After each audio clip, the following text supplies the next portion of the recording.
السلام عليكم ورحمة الله وبركاته. لنا 20 سنة داخل الجنوب ونحن مظاهرات، مسيرات، احتجاجات، مليونيات، ولا حققنا أي إنجاز واحد إلى يومنا هذا.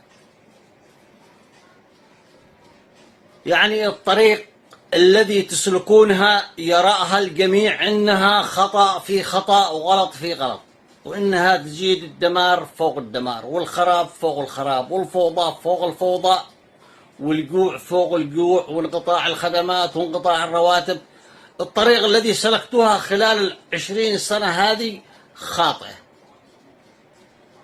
وإذا افترضنا الطريق الذي سلكتوها خلال 10 سنوات هذه خاطئة، اتركوا مجال للآخرين.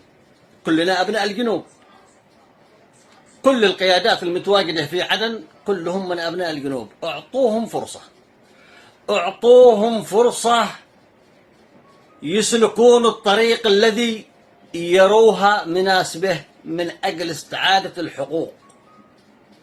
أما الطريق الذي سلكتوها أنتم صراحة ما شفنا منها إلا الخراب والدمار والويل والجوع والوجع. هذه حقيقة. يعني الشعب الجنوبي جربكم 10 سنوات، كفاية خلاص. اتركوا الجنوبيين الآخرين، اعطوهم فرصة 5 سنوات، شوفوا ماذا يعملون. بعدها يعني هنا بيكون في مقارنة ما بين ما عملتوه في ال10 سنوات السابقة وما بين ما يعمله أبناء الجنوب خلال ال5 سنوات القادمة.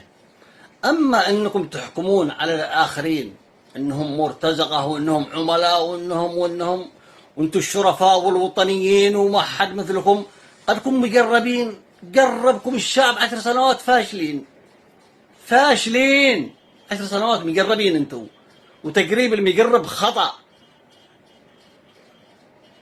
يعني الآن عودتكم هي صعبة. يعني أنتم بتصدمون مع أخوانكم أبناء الجنوب، جنوبي يدق جنوبي، هكذا هي واضحة وضوح الشمس. لا تطرحون علاقة أو شماعة أبناء الشمال حزب الإصلاح، لا يوجد حزب إصلاح ولا موجودين أبناء الشمال، كلهم أبناء الجنوب، ولكن بعقولهم أبناء الجنوب. ناس واعية، ناس أصحاب تجربة، رجال دولة، شافوا أن الطريق الذي سلكتوها خلال 10 سنوات خاطئة غلط. الشعب تدمر من بعدها. اعطوهم فرصة واتركوا المزايدة واتركوا لغة التخوين، لأن هذه قالها أحمد عمر بن فريد رئيس العلاقات العامة في المجلس الانتقالي، قال نعاني داخل الجنوب من عله قاتله من بعد 67، وهو التخوين لبعضنا البعض. كل من تكلم أنت خاين، كل من قال كلمة أنت خاين.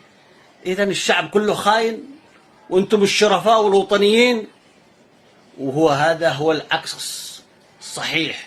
أنتم المرتزقة وأنتم الخوان. أما الذي يتكلم كلمة حق وشخص بعقله وشخص يعني أخذ تجارب من حياته، سواء الحياة المدنية أو الحياة السياسية، تيجي تطلق عليه أنه خاين.